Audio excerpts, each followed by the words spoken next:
29. Now, Which the GOP doesn't want to do. This is something that I understand some Democrats have been pushing for a while, but all the deficit hawks in Washington have been screaming about this. Yeah, this is also something that's very much dividing the GOP. And like there's certain sections of the GOP and the Democrats who are working together and agreeing, and other parts of the GOP saying we got to do this now. And it is an absolute poop show. There it is, FCC. You're welcome. Nice catch there. There it is. But yeah, I mean, this isn't like right before Christmas. Most of them want to be home. They should have been home a while ago. And we're just sitting here waiting. It didn't get fixed last night. And honestly, if they do another continuing resolution, fine, kick it down the road for 45 more days or 90 days or however long you want to do it. But this is an inherent problem that this Congress has had, the inability to get anything done. So they say, you know what, can we just get an extension on our paper, please? Meanwhile, we all have to go to work and live productive lives. Like I got things I got to do for this company before the end of the year. I can be like, can I do it later? I just don't feel like doing it right now. Well, and what makes it even worse, I think, is that, of course, members of Congress, they do get to get paid. Yes. Yep. And many of them could probably go without getting a couple paychecks, and I think they'd be just fine. Yeah. Yeah, I don't disagree with that. I think that, but the problem is right there, Jane. Some of those elected officials are so rich that they don't ever have to get this congressional or senatorial paycheck. It doesn't matter to them. But there's no way in which they would have to. And when I say hurt, I don't mean anything other than like feel the pain of a regular American trying to make money for groceries, trying to make money for gas, trying to make money for our kids. There's no way they can identify with that. So there's nothing we can do as a people. We can't suspend their jobs. They'll go buy an island and live there for the rest of their lives. They are the ones who have our collective futures in their hands, and that's unfair in my opinion because they can't get anything done, and they are apparently adults.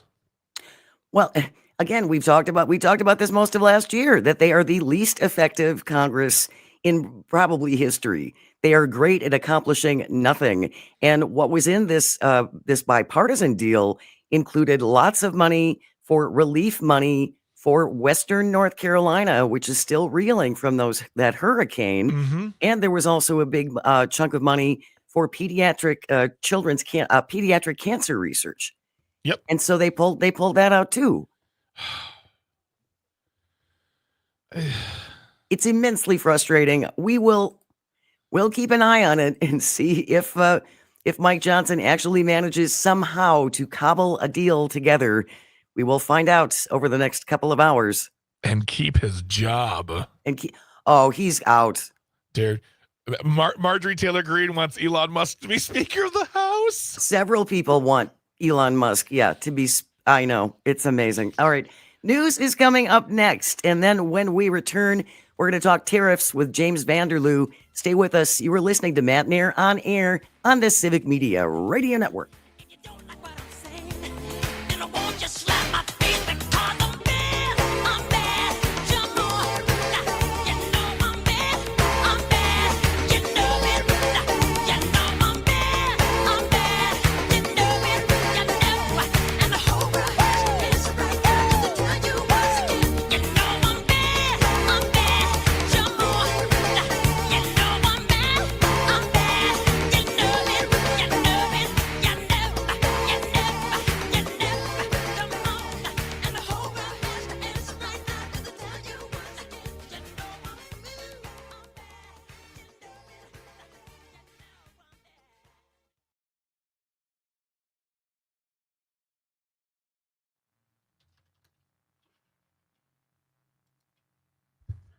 Jane, can you hear me at all?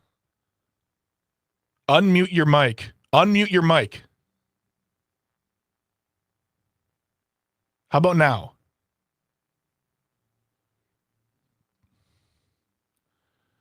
Well, I can't hear you because I think Calvin has you down. Can you? Okay. No idea what's going on now.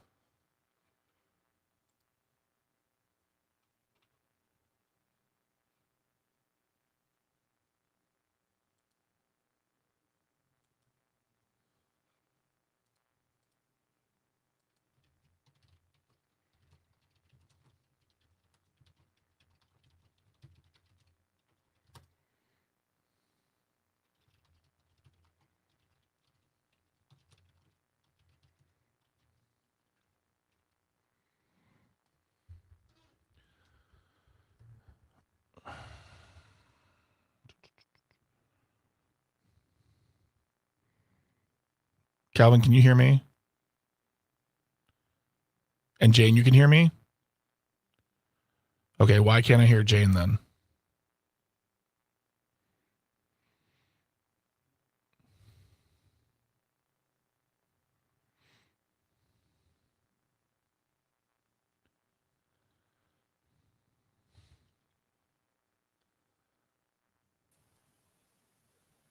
Hey, James, how you doing?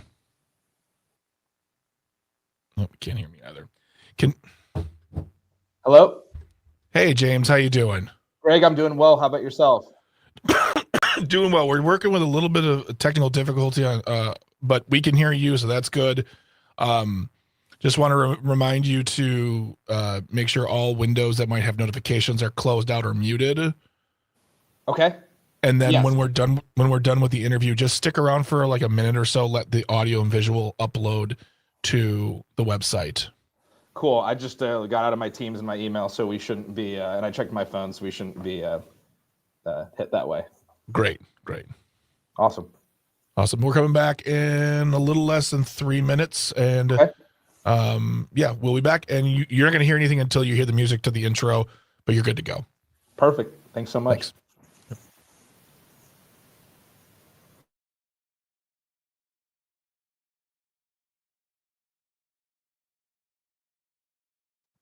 Jane, can you hear me now?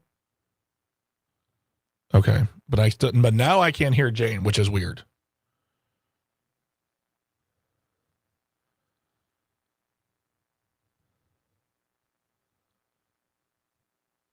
I think this is gonna sound really weird, Jane.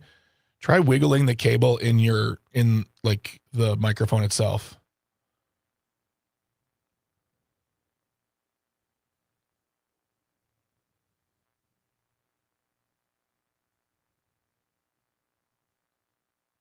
How about now? Can you say something? Calvin, why can't I hear her anymore? I have no idea. I'm just as lost as you. Okay.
Good morning. Welcome back to Matenaer On Air. My name is Greg Bach. I am sitting in until Jane Matenaer returns to us. We are having some technical difficulties, but rest assured, she is here. She is aware. She's watching me right now. But we're going to take over for a little bit here and bring you to our guest. But before we do that, remember, we want to hear from you. Don't forget to give us a call. 855-752-4842. 855-75-CIVIC is the number if you want to join the show. You can always leave also a comment on the live stream or give us a text. And then also at 11:06, we do have our final entry, Matenaer On Air's final entry into the text to win grown-up gift contest that goes statewide. We will give you that keyword, and you are going to download the Civic Media app. Text us that keyword, and we will get your entry in there. And in the next hour, we'll tell you how to possibly get a bonus entry into that contest. But for right now, we have coming back to our show. He was here about a month and a half ago. He's the head at OEC Group, Milwaukee. James Vanderloo, welcome back to Matenaer On Air. How are you doing today, friend? Greg, I'm doing wonderfully today. And hey, these technical difficulties are supposed to happen last week on Friday the 13th, not today. So, which just furthers my proof that Friday the 13th we pay a little too much attention to that day. I think you're right. Yeah. The whole thing is now Friday the 20th. We're gonna go Friday the 20th. James, Exactly. The last time we had you here, we were talking about tariffs. But before we do that now in a post-election America, tell us what you at OEC Group Milwaukee does do with regards to and how tariffs affect you. So we handle basically everything in the importing or exporting process. We are a service to service business. So we service a lot of businesses here who might not have the resources, the size, the accountability to go out and negotiate contracts and rates on their own. We handle the customs brokerage, making sure people are compliant.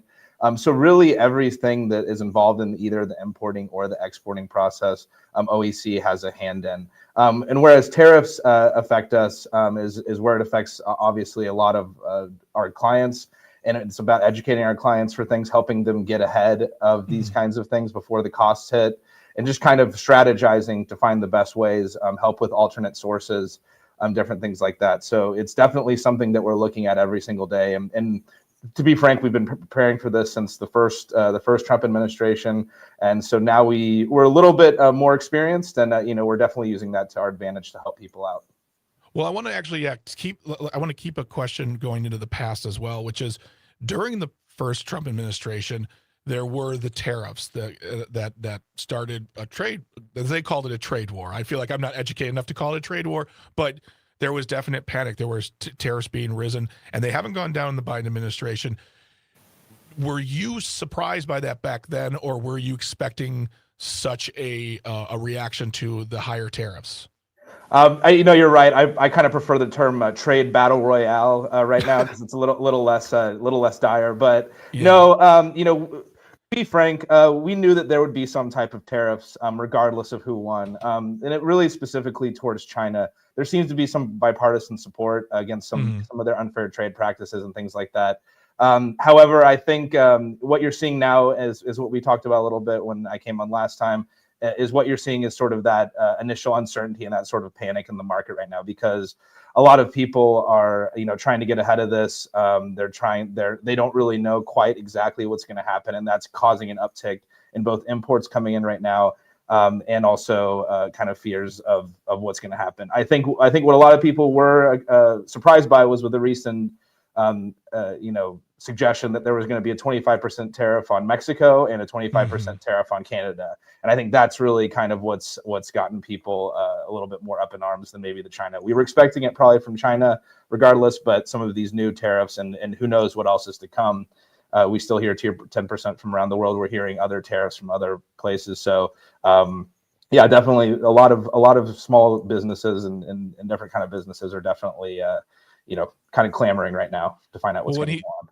10%, 25% is one thing, but when he's throwing around 1,000, 2,000% type of things, what did you hear from your clients after Trump was elected? Was it like an immediate phone call that Wednesday morning saying, "All right, press the lever, we got to go"? What was the reaction?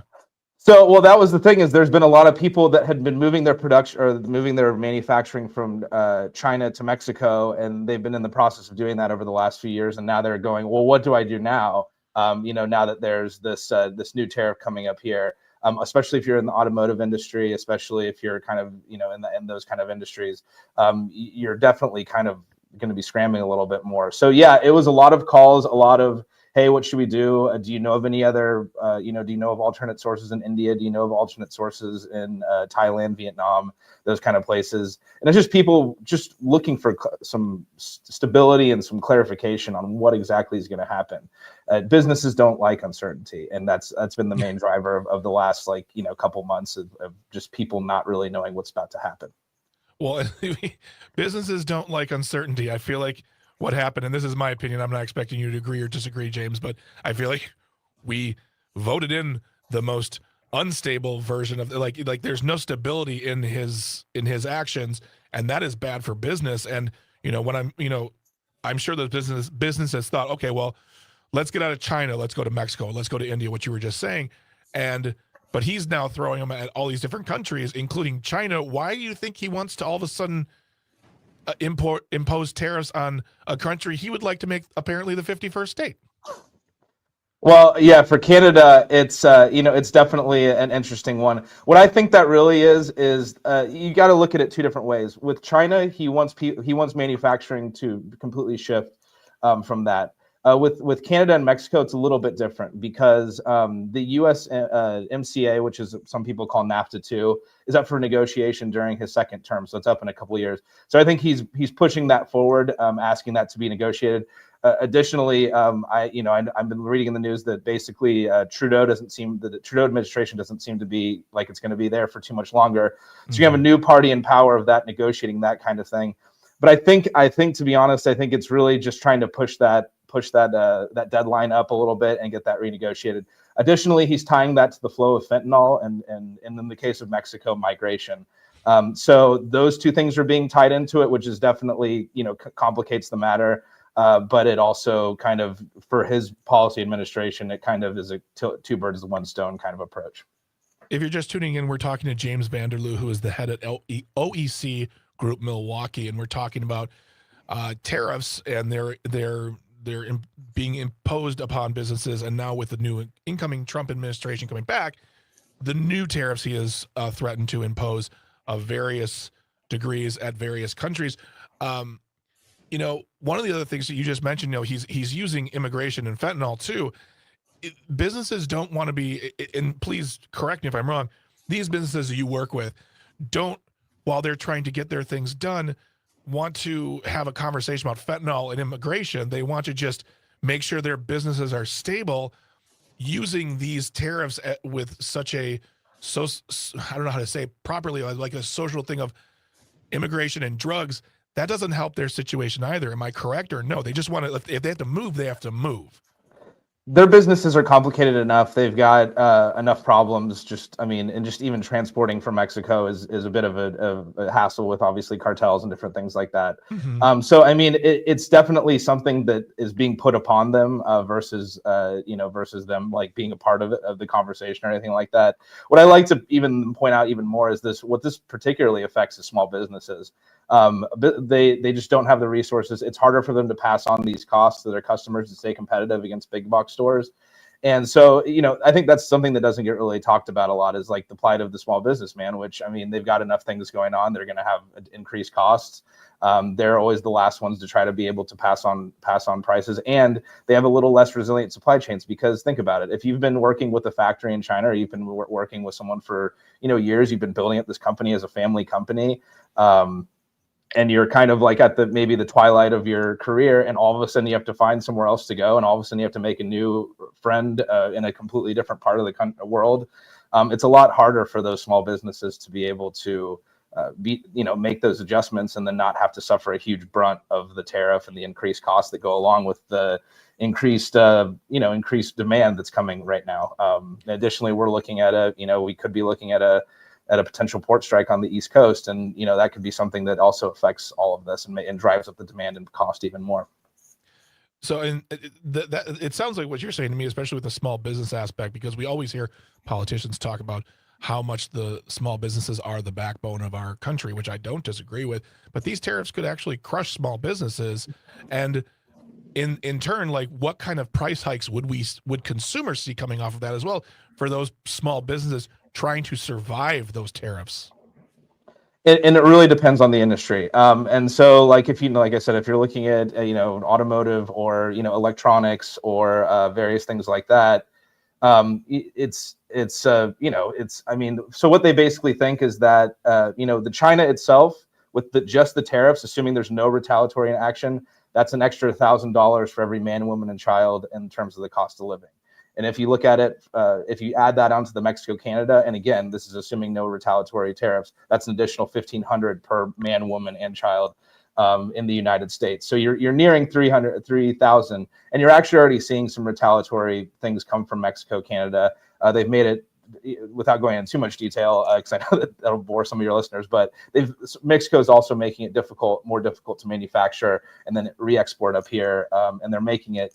There's some retaliation going on already. And I know that obviously Trudeau had mentioned the same thing in Canada. China will do something most likely to, hurt farmers in sort of the short term if there's any kind of tariff. So it goes with that initial cost. It obviously is going to make things a lot more expensive for the business, for the consumer. They have to pass that on, but it's also going to have far-reaching implications into other industries and other sectors as well. That's something that, we've talked a lot about tariffs on the show and just in general in the news, is the fact that, when we impose tariffs of a sort, the country does not do the paying, the consumer does the paying. I've never talked about is just the fact that these countries can have retaliatory tariffs themselves. They can take action that makes it even harder for the business and the consumer.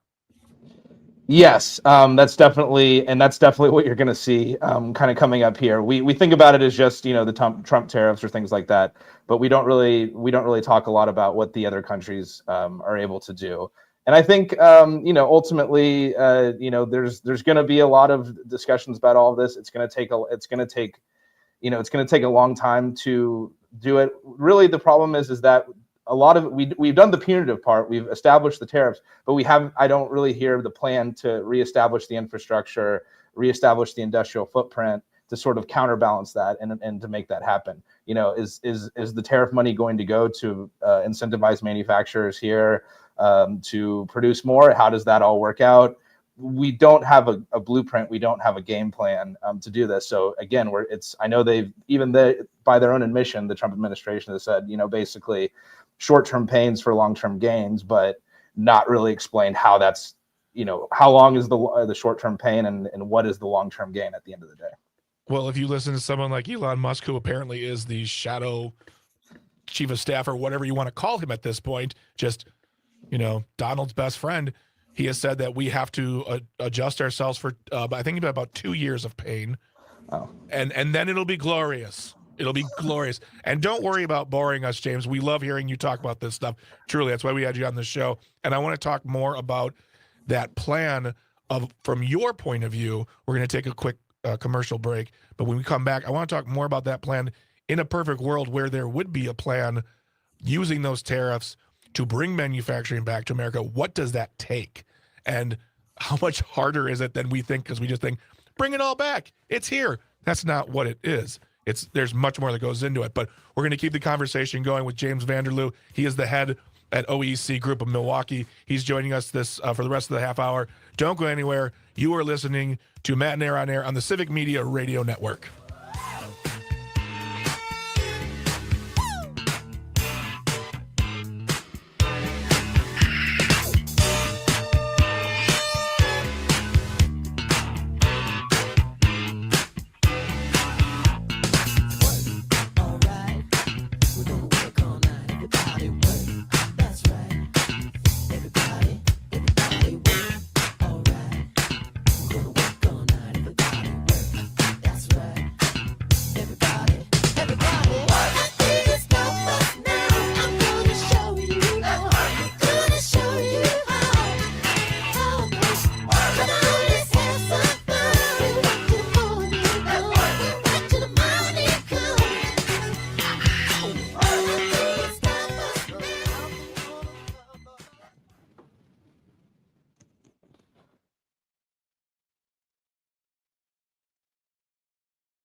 So there's been no movement. We can't hear her anymore. Now she has her mic muted and she's moved yeah. Okay. Here, she's on the phone. All right, cool. All right, we'll just stick with this then. All right.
Good morning, and welcome to Matenaer On Air. Jane Matenaer, Greg Bach, and Sweet Cal B coming to you from our home at Radio Park in Racine. You can always join us. You can call. You can text. The number is the same, 855-752-4842. Leave a comment if you're watching on the live stream on Facebook, YouTube, and what used to be Twitter. Don't forget, today is the final day of our statewide Text to Win grown-up gift list contest.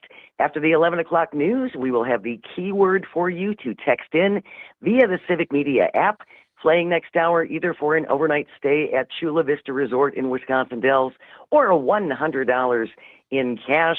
So if you don't have the Civic Media app yet, download it now. Go to wherever you get your apps. Look for Civic, C-I-V-I-C, Civic Media. Download the app, and you will be all ready to go next hour. Everyone who enters, even if you don't win an hourly prize, is also in the running for one of 8 grand prizes. So download the Civic Media app and get ready for the keyword coming your way right after the 11 o'clock news. We are joined by James Vanderloo. He's the head of the OEC Group in Milwaukee. And James, we've been talking about tariffs and what you're hearing from your clients as we wait for the second Trump administration to come in. And I think everyone agrees that bringing manufacturing back to America is a wonderful idea, but it's not like that happens in a week. This can take years, correct? Yes, and there's a couple of things working against us. So if you look at the example of like the microchips or the semiconductors that we're trying to bring back, that takes at least 10 years of to bring back that industrial footprint. Additionally, there's things that just frankly the United States, the Canadian, and the Mexico labor forces are just too advanced to do a lot of the manufacturing that's done over China. So it just doesn't make sense to bring over a lot of that manufacturing. And then there is some manufacturing that could be done relatively quickly within a couple of years. But that's like cobalt refinery, turning metal into aluminum, and that's just dirty work, and it's hard work, and it's just not great for the environment. And so it's like, do you want those businesses kind of coming back? Do you want that type of manufacturing and infrastructure coming back? A lot of this could, take beyond 4 or 5 years, and in which case, you could theoretically, if this isn't a popular thing, you could theoretically have a different president, you could have a different regime change. So it takes a lot of time for these things to happen, and it does not happen overnight. And I think last time these tariffs went in, really all that happened was these foreign companies like Samsung and others, they just set up manufacturing shops here. So it didn't really have the desired effect. Not saying that this, the second administration might embolden, the Trump administration to do more drastic measures, but it hasn't really had the desired effect as of yet. Well, that's really interesting. I had never even considered that there are things that we import that come from businesses that are, as you said, very environmentally dirty. Yes, and like I said, it's called. And do we want that back? That's I guess that's a question for all of us to sort of decide. And again, it's we let the Chinese do it. We let them sort of let their workers do it for pennies on the dollar. That's like I said, it's not great jobs. That's not what I think people are thinking about when they're thinking of like a strong blue collar manufacturing job. But those are the things that could conceivably come back. Making batteries here, things like that. I mean, there's definitely a demand for it. Obviously, as electric vehicles and things become more more prevalent, but they're very hazardous materials. There's things like that that we might not want to deal with in the long run. So that's kind of up for us to decide. We don't really know quite what wants to come back and what's able to come back. And then additionally, China has access to rare earth metals and things that we just don't have access to. If we tried to set up shop here and we needed to utilize those rare earth metals, we're going to either have to find a different source because they're certainly not going to give them away without, with us taking their manufacturing away. Well, and it's not it's so easy to find those materials either. It's not like these are limited resources. These are finite resources, and Yeah, China controls most of it already anyway. And I understand, too, that if Ukraine falls to Russia, because Ukraine has a number of mineral assets as well, from what I understand, then that's all going to be controlled by Vladimir Putin. Mhm. What you don't really want to do is back China and Russia together into a corner and kind of force them to be best friends. I know they're obviously work together well right now. They've got a rail infrastructure. They do trade. They cooperate militarily. But the more you pressure, the fewer options you have. You've lost a trading partner, and that's to say that like I said, China's been one of our largest trading partners, along with Mexico, Canada, and we are going and having this confrontation with them. It's definitely going to lead to some volatility, and you just really hope that that cooler heads prevail at the end of the day. Well, and I guess what I find really frustrating, in particular when we're talking about Mexico, I'm fairly certain that it's already been proven that the vast majority of fentanyl that is being brought into this country is coming in through legal points of entry and is being brought in by American citizens. Not that fentanyl isn't a problem, because it is, but I think telling Mexico that until we stop all the flow of fentanyl, that we're going to punish you is not logical. Yeah, it's definitely one of those things where we don't quite understand what's happening, and we're putting policy things in place. We're making vast assumptions on things that we might not have any idea about. James Vanderloo is the head of James Vanderloo is the head of OEC Group Milwaukee. Thank you so much, James, for coming back and talking to us. We'd love to have you back in the future. Let us know what's going on. But thank you so much for being here. When we come back, we'll be joined by Dan Shafer in the Recombobulation area. Don't forget, we got the text to win keyword coming up in the next hour. Stay close. You're listening to Matenaer On Air on the Civic Media Radio Network.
Can you hear me, Jane?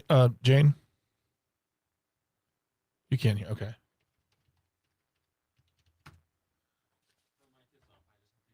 Okay.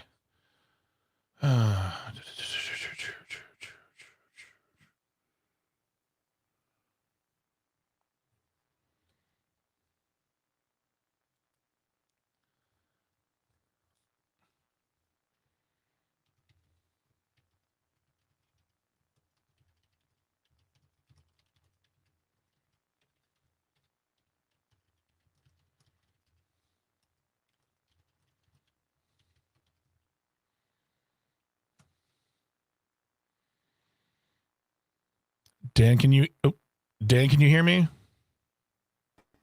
Sure can. Awesome, Can you hear me? Yes, I can. Cool.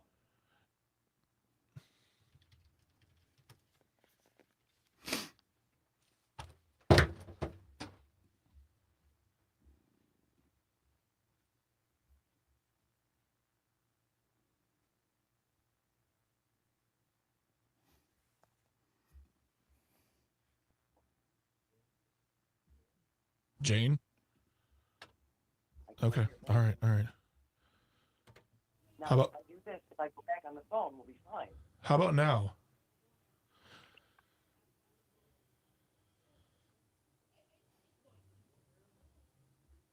How about now? You can hear me now? I can hear you through the phone. Yeah, I'm just... Okay, put your phone down for a second. Okay. Keep it on. Just put it down. Now put your headphones on. Okay. Okay. Can you hear me at all? No.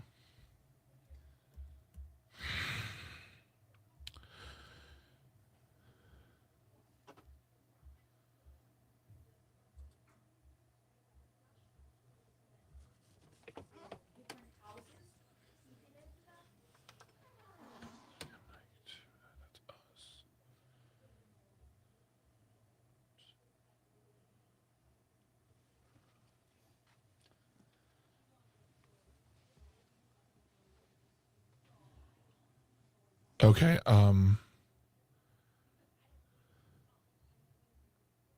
Get your phone. We're gonna have to do it like this, I guess, for the rest of the show. Oh, there we go. Sorry, say again. There you are. Okay. Yeah, we'll have to do this for the rest of the show because I don't know what's going on, and it's. I don't either. I'm so sorry, Greg. I don't understand what happened in a day. I had it set up exactly like I did yesterday. Yeah, I'm just wondering if it's just a cord issue or something that. Yeah, I don't know what's going on. So. That Do- makes do no you- sense to me. All right. Do you think it might be worth it to try just like Wait, leaving the broadcast entirely? I can hear Dan. I can hear Dan coming through my headphones. Why can he hear? Why can she hear Dan, but she can't hear me? I have no idea because the live YouTube viewers can hear us. Live, all the YouTube viewers are hearing us right now. Dan is hearing us. Dan, can you hear me? It's you're pretty quiet, but I can hear you. Do me a favor. But then you're hearing me through the phone. Tell Jane. Yeah, that might be it. Hey, Dan, tell Jane to mute her phone. Oh. Jane, try to mute your phone and see if I can hear you after you do that.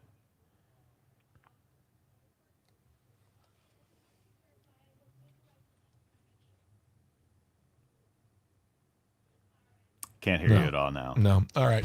Yeah. I would just try to like leave studio and rejoin. If She did nothing that else. already. She did that already. Okay. Yeah. Yeah. Now I'm not hearing you at all, Jane. Yeah.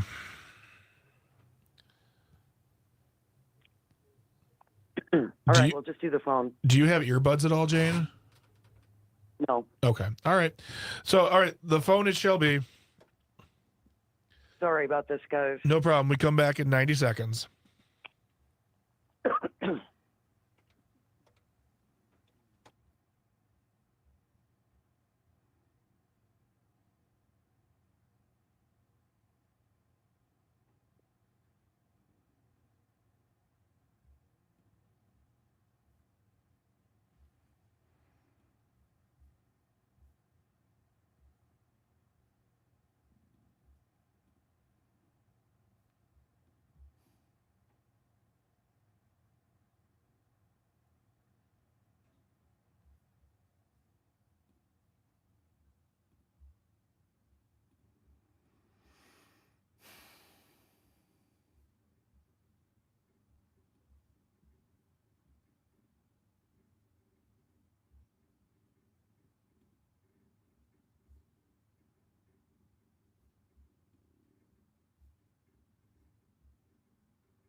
Welcome to Matenaer On Air. Jane Matenaer, Greg Bach, Calvin Butenhoff coming to you live from Radio Park in Racine.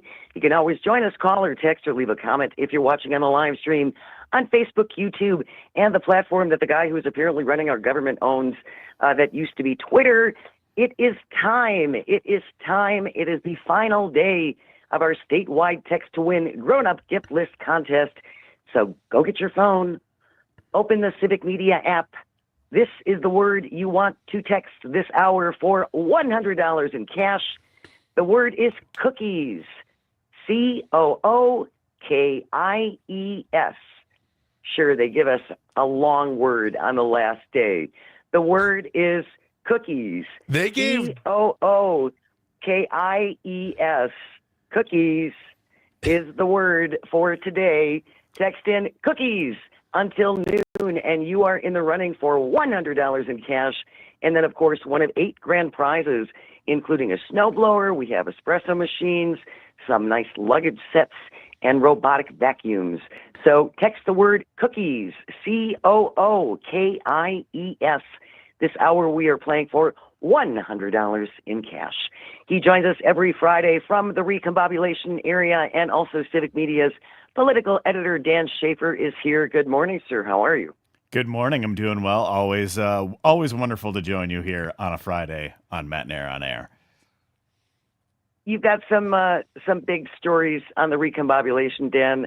Which one and where would you like to start?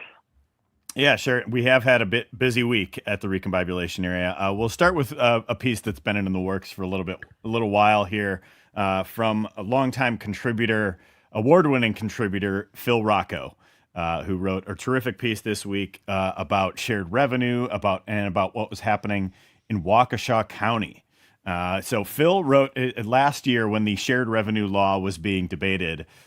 Phil wrote a extensively reported and researched analysis series on the law reforming the state's shared revenue program, which was, one of the biggest pieces of legislation that passed last year.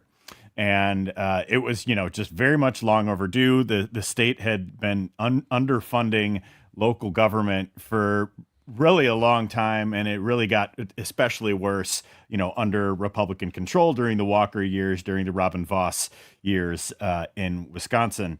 And so with that reform bill, it was like, okay, we finally have some more state dollars going to local municipalities, local counties, whatever it might be. But I think what has been happening in Waukesha County over the last couple months is revealing the limitations of this law and revealing some of the criticism that was directed at Milwaukee as Milwaukee was seeking to raise its sales tax as a part of this law. It was, as I was saying at the time, as I and many others were saying at the time, was this is a problem that every community in Wisconsin is facing and not just Milwaukee. And so to call this a bailout of Milwaukee, to call Milwaukee mismanaged, and all of these different things that were levied at the city as this bill was being debated last year. Well, now Waukesha County is dealing with many of the same problems. So are people saying that Waukesha County is mismanaged? Are people saying that Waukesha County is needing a bailout? Not exactly, but I think it is really interesting to see what's going on there because I think it is revelatory in what's happening throughout the state and just how the state is still sitting on this $4 billion surplus as needs in local municipalities are going underfunded. And so the Waukesha County executive, Paul Farrow, a Republican himself, earlier this fall tried to put forth an effort to raise the sales tax to address some of these budget shortfalls. And Scott Walker, former governor Scott Walker, stepped in to say that, hey, we shouldn't, raise our sales tax in Waukesha, blah, blah, blah, all of these different things. And it killed the effort in real time there in October in Waukesha. But that is not stopping the problems that the county is facing. So after Walker killed that effort, the Waukesha County Board in late November unanimously passed a resolution urging the state of Wisconsin to provide the county with additional shared revenue. And so, it sure is the type of scenario where, it's just like the hot dog meme of, hey, we're all looking to find the guy who did this. And it was Scott Walker underfunding local municipalities when he was governor, and it was again Scott Walker killing the effort to raise the sales tax to fund critical services in Waukesha. So Phil Rocco really did a deep dive on this. I'd encourage you all to take some time to read this piece now at the Recombobulation Era, and also available at civicmedia.us. I am curious, Dan, as to why Scott Walker still has any influence here. I think it's just the name recognition at this point, right? Because he hasn't held office in, what is it, 6 years? 6 years. Now? 6 years. Yeah, 6 years. He has not held office anywhere, not been on the ballot. Hasn't won an election in a decade, So, but I think it's just on name recognition alone, and I think part of it is that in the Milwaukee's efforts to raise its sales tax for the county and for the city, the business community got on board with it too. So as the MMAC backed that effort. In Waukesha, it's different because the Waukesha Area Business Alliance, I think I'm bungling that name a little bit, but they have also joined Walker in opposition to this effort to raise the sales tax in Waukesha County. So I think that is part of what's different about it too. The thing it's funny you're talking about these things now. When I worked for the city of Racine back in 2009 and 10, when Walker was coming to power the following year and the Tea Party was really taking form, these efforts to stamp down any sort of we fought and scraped and scrimped for shared revenue and any sort of funding for projects, and told simply, yeah, you're not going to get it. Why not? You're Racine and you don't fit our milieu. You didn't vote for us, so sorry. And they tried to, and then they killed the sales tax raising back then too. And we tried to tell people it was 1 quarter, 25 cents on every $100 spent. And they were like, I don't care, don't raise my taxes. And that was it. Lost 2 to 1. And so reading about this now and hearing about it now, it's really frustrating because all we were trying to do was help the people. And now Waukesha is trying to help their people. And it just seems different because is it Waukesha? Is it because it's Waukesha? And they're still struggling, though. They're still struggling.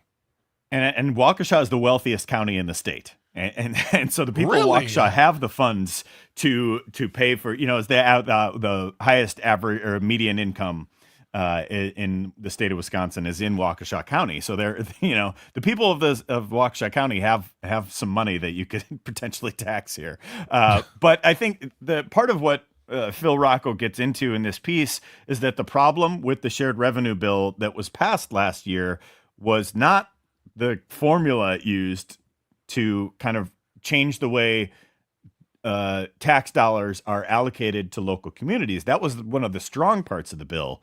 What the problem with it was that it was still very stingy in the number of dollars that would go to these local communities. So overall, and I'm reading directly from Phil Rocco's piece here. So he writes, the problem with the bill came down not so much the convoluted formula used to allocate aid to counties, but to its relatively stingy financing. Overall, Act 12 allocated $68 million to counties in 2024. This is a fraction of what counties would have received under the old shared revenue system had it been revived and adjusted for inflation. It's also half of what counties would have received under the proposal made by Governor Tony Evers in early 2023.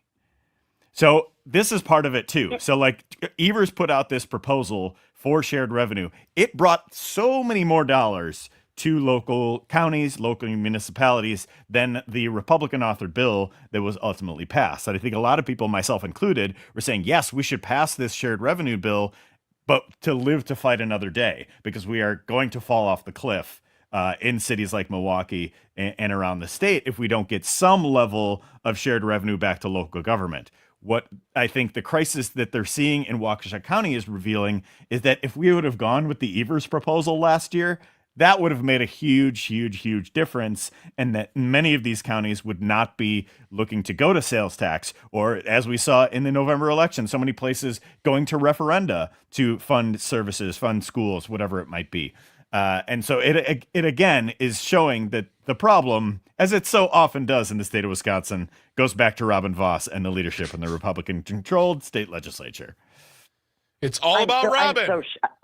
I'm so shocked. It's Robin's $4 billion, and he knows how best to use that money. We only have a couple of minutes left before we got to go to break, Dan. But when we're talking about what are things that people that are going to impact people, because that's the only way that people can ever change their mind is if it directly impacts them. So when we're talking about these funding issues, what is it that folks aren't going to be able to get?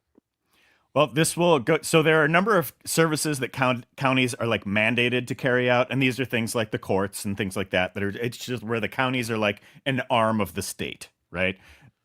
The non-mandated services are things like public transit, libraries, parks, other amenities like that are critical to maintaining quality of life in a lot of these in across the county. And so like the county had to cut a few $1 million from its budget this year to deal with the fact that they were not able to pass this sales tax increase. The sales tax increase would have been like a 0.5 sales tax increase that would have brought in an annual amount of $50 million a year. And again, made it less reliant on the state for some of these services. But these are the types of things that people are not going to have when they continue to face cuts. It's just, it's not a situation where people are, you're going to have to do more with less. You're going to have to be more efficient. We've already spent 40 years hollowing out the public sector in this country post Reagan. And so like where else is there to cut in a lot of these places? And you have, again, this is a Republican county executive who is proposing these changes. We're going to keep recombobulating with Dan Shafer from the Recombobulation area, also Civic Media's political editor. Stay with us. You're listening to Matenaer On Air on the Civic Media Radio Network.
morning and welcome to Matenaer On Air. Jane Matenaer, Greg Bach, Calviente on the board, coming to you from our home at Radio Park in Racine. You can always join us, call or text, or leave a comment on the live stream on Facebook, YouTube, and what used to be Twitter. Don't forget to text the word via the Civic Media app. The word to text this hour is cookies. We have a visual display. COOKIES. Cookies is the word to text in via the Civic Media app, and you are in the running for $100 in cash. And of course, even if you don't win the hourly prize, everyone is in the running for one of 8 grand prizes: snowblower, candy thing, robotic vacuums, espresso machine, nice sets of luggage. So make sure you text the word via the Civic Media app. The word this hour is cookies, COOKIES. Your next chance at the 1 o'clock hour with Todd Alba, and then 4 p.m. with Dominic Salvia. He joins us every Friday from the Recombobulation area, and Civic Media's political editor, Dan Shafer, is here. Dan, let's move on to the Act 10 being deemed unconstitutional, although I don't know if you saw this, but Urban Milwaukee this morning just released ruling that struck down Act 10 put on hold. Yeah, this is kind of an expected part of the process, though. So I think it is, everybody had expected that this ruling would go to appeal, and that appeal would end up at the Wisconsin Supreme Court. So news this week on Act 10, but expected news. So I think this is not something that anybody should really be alarmed by, that this is, ending the decision or whatever it might be. This is expected. I think all along this case was inevitably going to go to the Wisconsin Supreme Court. Just a reminder that is going to be a key issue in the April 1st Wisconsin Supreme Court election that is coming up next year, in case you were missing campaign season in Wisconsin.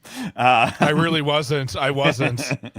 Well, you got 11 more days before we're really back into the thick of it here in January, right? But I think, so we ran a piece this week at the Recombobulation area from attorney from Law Forward, Jeff Mandel.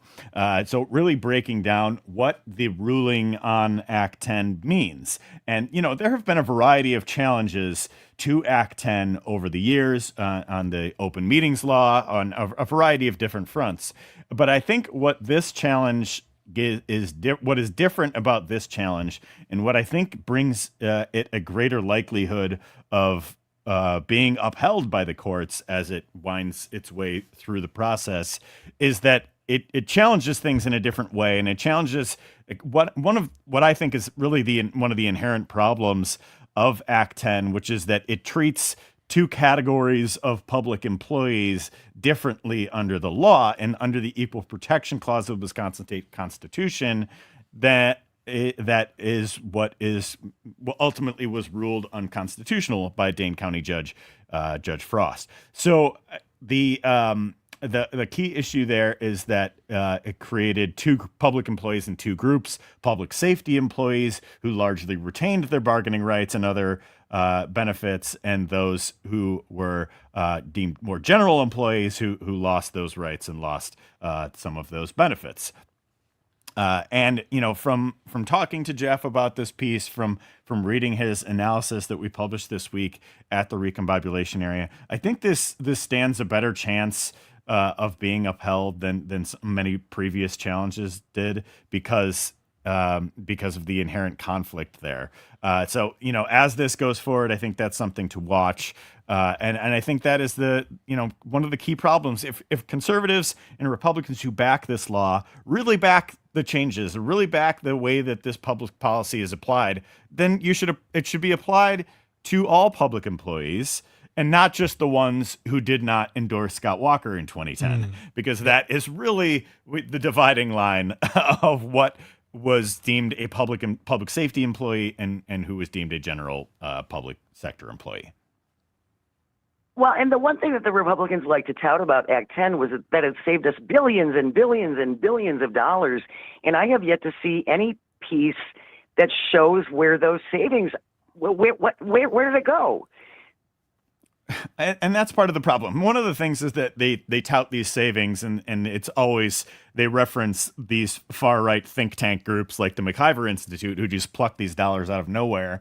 And part of it, I think, just gets back to the conversation we were having about shared revenue in the previous segment. Like, if Act 10 was this end all be all of saving dollars for local government, for local communities across the state, well, then why do we have this? Why did we need the shared revenue bailout a year ago? And why are we Right. still seeing so many of these problems for local communities across the state? Like, if Act 10 was supposed to solve this problem, why are we in crisis a decade later for the very same problem that this was aiming to address? And that is exactly the question that reporters should be asking these guys when they're going to be coming around again talking about how Act 10 was the greatest thing since sliced bread, and we have to make sure to elect whoever to the Supreme Court because that's what it's going to be for the next couple of months. That's exactly right. And I think that's important to have these conversations and just to recognize what is happening on the ground here. Not only did it cause so many teachers to leave the state and find jobs elsewhere, it created all sorts of problems, cascading levels of problems that we're still seeing, and it has not solved the issue that it aimed to solve. And so for all that conservatives want to tout that this law did, why are we back at the table talking about shared revenue, talking about local government funding, talking about school funding, talking about teachers a decade later, if this was the thing that was supposed to, be the fix for that in the long term? I think that's inherent to that. And I think it's going to be important for voters to make their voices heard on that in April. Absolutely. We're going to be hearing a lot about this, as much as we would rather not. Stay with us. News is coming up next, and then we will keep recombobulating with Dan Shafer. You are listening to Matenaer On Air, coming to you across the vast, statewide, countrywide, yep, we're global on the app, Civic Media Radio Network.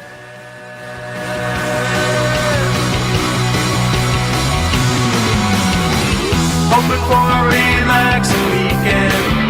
Once I get strapped in the 210, wheels up and we'll be rocking, getting out of frozen Wisconsin. I need you to recombobulate me. I want you to recombobulate me. I need you to recombobulate me. Won't somebody recombobulate me?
Good morning. Welcome to Matenaer On Air. Jane Matenaer, Greg Bach, Calvin Butenoff, coming to you live from Radio Park in Racine.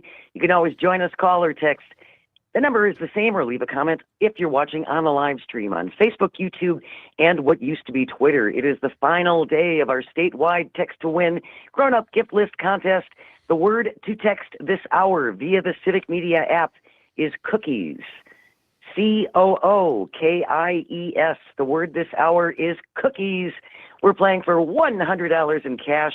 Everyone who enters will be in the drawing for one of 8 grand prizes as well. Greg Bach, if people were interested in a bonus entry, what would that require?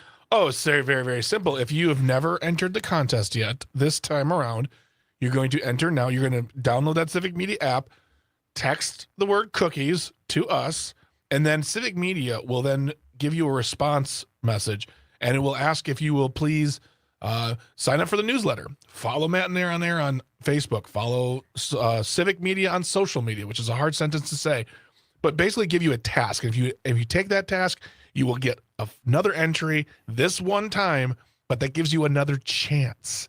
So do it. What do you have to lose? Don't block us. Don't do all the crazy stuff that kids do. Just answer the call. Take that chance. Get that second option. Get that second entry, and you'll be in it to win it. And you'll be glad you did. The Civic Media newsletter is fantastic, so I would highly encourage people to do that. It really is great. Our news team does a great job.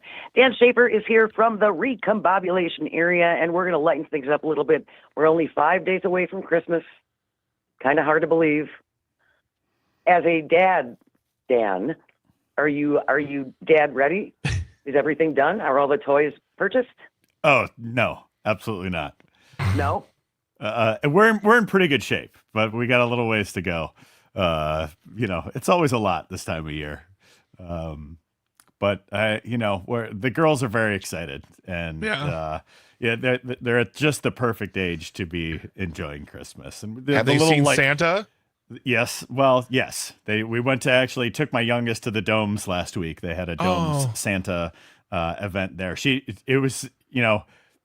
sat on my lap sitting next to Santa. So that's all right. That was the compromise of figuring out how to do it. But yeah, the kids can be really afraid of Santa. Yeah. He's a stranger. Well, he looks like me, but older. Who wants to be around that? That's all right. She was Santa lap adjacent. That was close enough. That's absolutely fine. What are the hot toys? I'm just curious. What's really high on their Christmas list?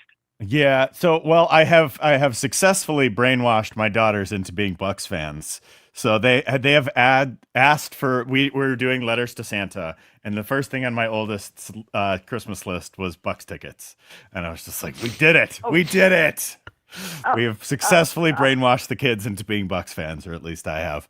And so we're going to be, we'll see if Santa leaves something under the tree to go to a Bucks game in the not too distant future. We're excited about that. Nice. That would be exciting. So they've never been to a Bucks game? Yeah, they've been to Bucks games, but I think, they just, that was on their list. We've been watching lots of Bucks games lately, and they're just like, oh, I want to go to a game, blah, blah, blah. And I was like, well, put it on your Christmas list. We'll see. Courtside Bucks seats. Yeah. So, we've got lots of fun stuff ready. And I think, we've got some, my oldest is also really into mermaids. So we've got a lot of mermaid stuff in the mix for this year too. So, this is being a girl dad, trying to bring in some Buck stuff to mix in with Disney princess and mermaids and whatever, unicorns, all that kind of good stuff. That's awesome. That's a great blend. I like the Bucks and the mermaids. I think that's a great teaming up right there. So we're going to talk a little bit about Christmas music. Yeah. And I understand that, Dan Shafer, you are not necessarily a fan of one of Greg Bach's favorite Christmas songs of all time. Let me rephrase that, Jane. I'm sorry. I know you tried to help there, but he is not a fan of one of the greatest Christmas songs ever written. Period. Exclamation point. Okay. Some clarification here. So the song that we're talking about is the Wonderful Christmas Time by Paul McCartney. Yes. Which I'm not saying is not one of my favorite songs. I really do enjoy that song. I love the Beatles, but I have a take on it, which is that I think Paul McCartney forgot that he was supposed to record a Christmas song, walked into the studio, and just laid that one down and just had it ready. Because here are the lyrics. Let's review the lyrics of Wonderful Christmas Time. The mood is up. The mood is right. The spirit's up. We're here tonight. And that's enough. I think that Paul McCartney is such a prolific songwriter that he, agreed to record a Christmas song, forgot about it, and then the day that he was supposed to go into the studio to record this Christmas song, because he is Paul McCartney, sat down at his piano, and just, it's the same beat the whole song, right? Yeah. It's the same thing the whole song, and the lyrics are just really simple and really could just the type of thing that Paul McCartney could just come up with on the top of his head. And that's what I think happened and created this Christmas song, Wonderful Christmas Time, one of Greg's all-time favorite Christmas songs. It really is. And I think he came up with it on the spot. This is my theory about Wonderful Christmas Time. What do you think?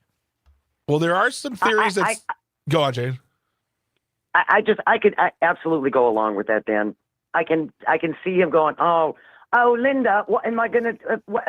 Just it's like we're all together. That's enough. All right, let's go. I can absolutely see that happening.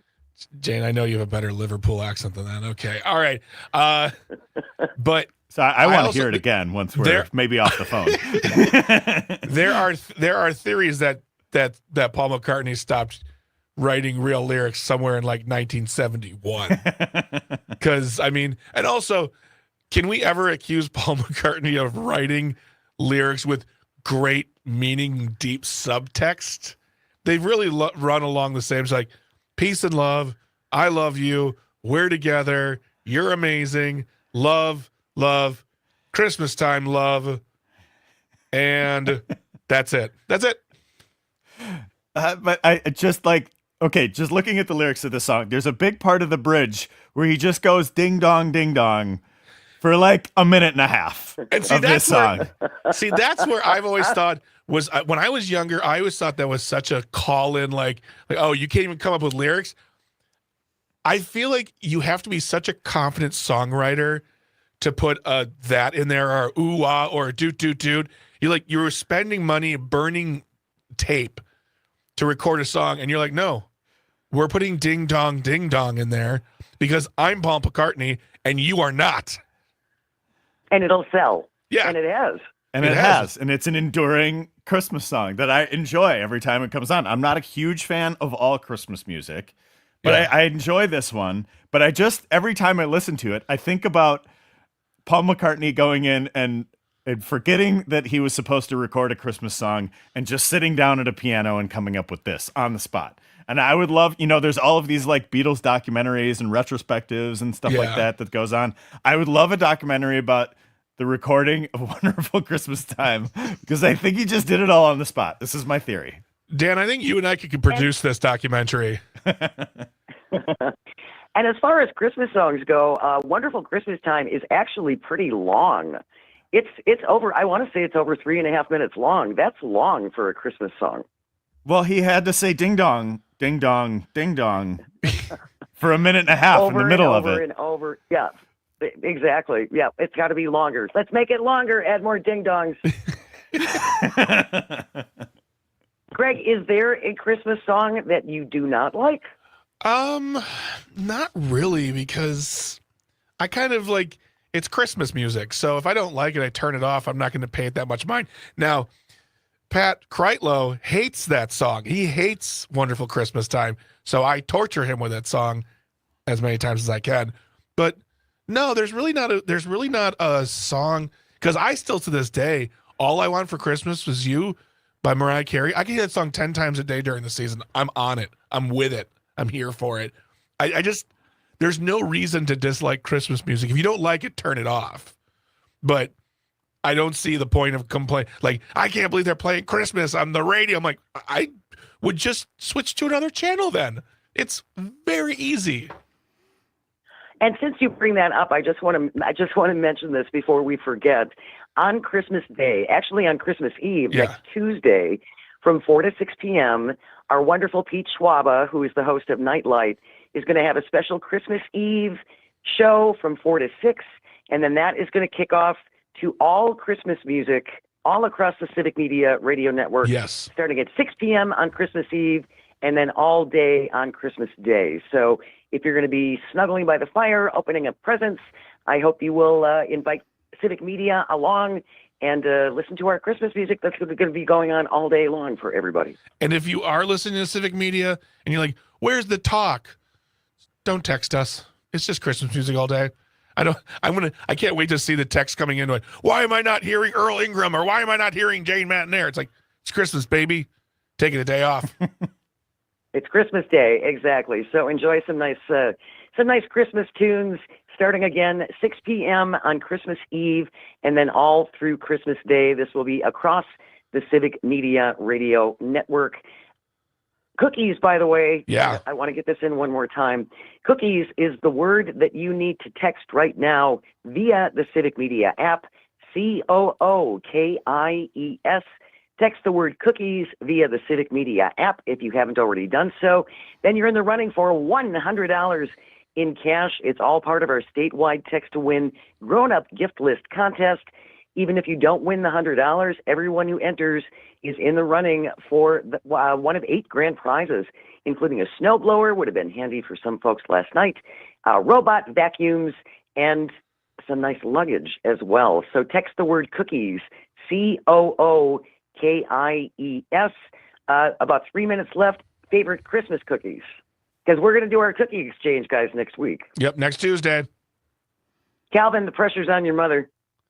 Yeah. She will come through. She was warned. Oh my God. She's been warned. Excellent. Hey, Calvin, can your mom make my cookies too? Thanks. Thank you. Warn her too for my. That sounds thank you. threatening. You know. Well, she was asked very nicely. There I it should is. say. There it is. There it is. Okay. Nicely All right. warned. Dan, Okay, do you I have a favorite one Christmas? more. Nice. I have one more thought on Wonderful Christmas Time, just to Okay. keep hammering this. You know, I have a favorite lyric from this song. Which There's is? like 4 lyrics in this song, so it's easy to pick a favorite. Where he goes, "We're here tonight, and that's enough." But isn't it true though? It's true, Dan? but it's just such a funny. That's enough. We're here When tonight. you- That's enough. when That's you that's dig down- good. That's enough. When you dig down deep, Dan, you get to past all the mud and the muck and the blood and the rock and the soil. Try to get down deep. We're just here today, folks. We're here together.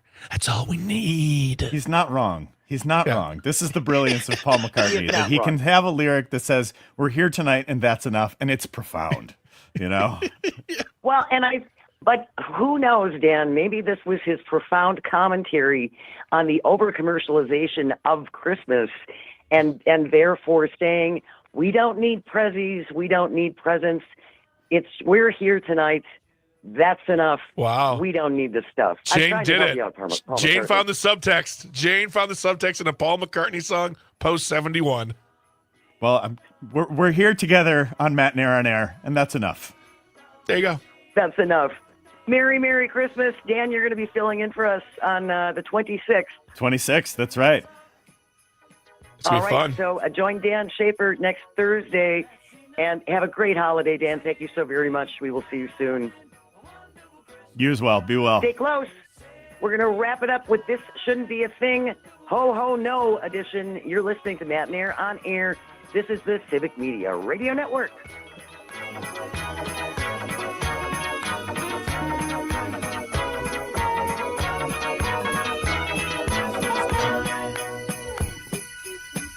The mood is right, the spirit's up. We're here tonight. Oh, that's enough. We're simply having a wonderful Christmas time. Simply having a wonderful Christmas time. Simply having a wonderful Christmas time.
Jane Matenaer, Greg Bach, and Sweet Cal B coming to you from our studio at Radio Park in Racine. You can always join us, call or text, or leave a comment on the live stream on Facebook, YouTube, and what used to be Twitter. We have news coming up in just a little bit, followed by Todd Alba from noon until 2. Maggie Dawn takes over from 2 to 4. 4 to 6 p.m., Dominic Salvia, and then come Monday, Pat Kreitlow kicks off early from 6 to 8. Earl Ingram from 8 until 10. That will be on Monday morning, the weekend before Christmas. Here's the word. You still have about 8 minutes to text in via the Civic Media app. This hour's word is cookies. COOKIES. Text in the word cookies on the Civic Media app, and you'll be in the running for $100 in cash. The hours that we play, again, next up with Todd and then with Dom, either $100 up for grabs or an overnight stay at Chula Vista Resort. Everyone who enters, whether you win a prize or not, is in the running for one of 8 grand prizes. So good luck. Text in the word cookies. It is plural, COOKIES. And good luck for that $100 in cash. Help you out a little bit right before the holiday. Calvin, it's 11:53. That means it is time for... Ho, ho, ho, ho! This shouldn't be a thing! Ho, ho, ho, ho! This shouldn't be a thing. Holiday edition, I know. Thank you, Todd Michaels. Really like that. Today, it is the Ho No edition of This Shouldn't Be a Thing. Headline reads from YourCentralValley.com, "You're an idiot. Man gets stuck in chimney while allegedly attempting to flee Massachusetts police." Fall River, Massachusetts, a man is facing charges after attempting to evade police by hiding in a chimney and then getting stuck in there. Detectives were executing a search warrant at the home when 2 men reportedly fled, trying to evade arrest. One man actually did manage to get away. He jumped off the roof onto a parked car. Unfortunately, his buddy, 33-year-old Robert Langley, chose a different option and wound up wedged in the chimney. In a message, police said Langley invoked the essence of Santa while seeking a place to hide.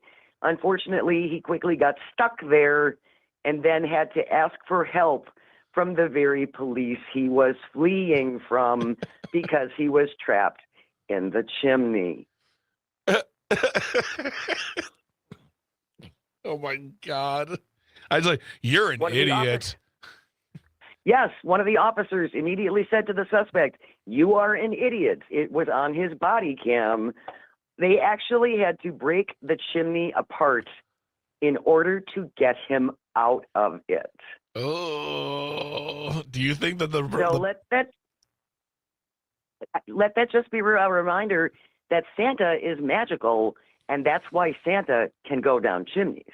Oh, I never knew. That's astute of you to point out. I'm wondering if the crook will have to pay restitution for the repaired chimney that they had to break open. Oh, I would think so. Yeah, body cam footage shows they had to call the fire department. Firefighters showed up disassembling the chimney brick by brick before pulling Mr. Langley to safety. He was brought to the hospital for evaluation due to his Santa antics. He has been charged with drug possession as well as other offenses tied to outstanding warrants. Police did arrest another person at home, although they said with far less theatrics. I still think the headline kills me. Man gets stuck in chimney while allegedly attempting to flee. No, I think that was allegedly attempting to flee. No, that looked like a pretty legitimate effort to get away from the cops. Fleeing was happening in this situation. There's no doubt about it. Or else he just wedged himself in the chimney for no reason because it's a Sunday. Who knows? I don't know. But no, there's fleeing happening. Yeah. Oh my goodness. There was fleeing happening. Yep. So if you ever have a thing you see that you think should not be, just email it to Greg and me at Jane Says, JANESAYS, Jane Says at civicmedia.us. That wraps up today's special holiday edition of Ho, ho, ho, ho! This shouldn't be a thing! Ho, ho, ho, ho! And don't forget, guys, next Tuesday, we are having our cookie exchange. I am pulling mine from the wonderful We Energies holiday cookie book. Pressure's going to be on. Okay. This is Calvin's mom. I'm making my own cookies. I'm not relying upon Calvin's mom, even though I've offered to pay her.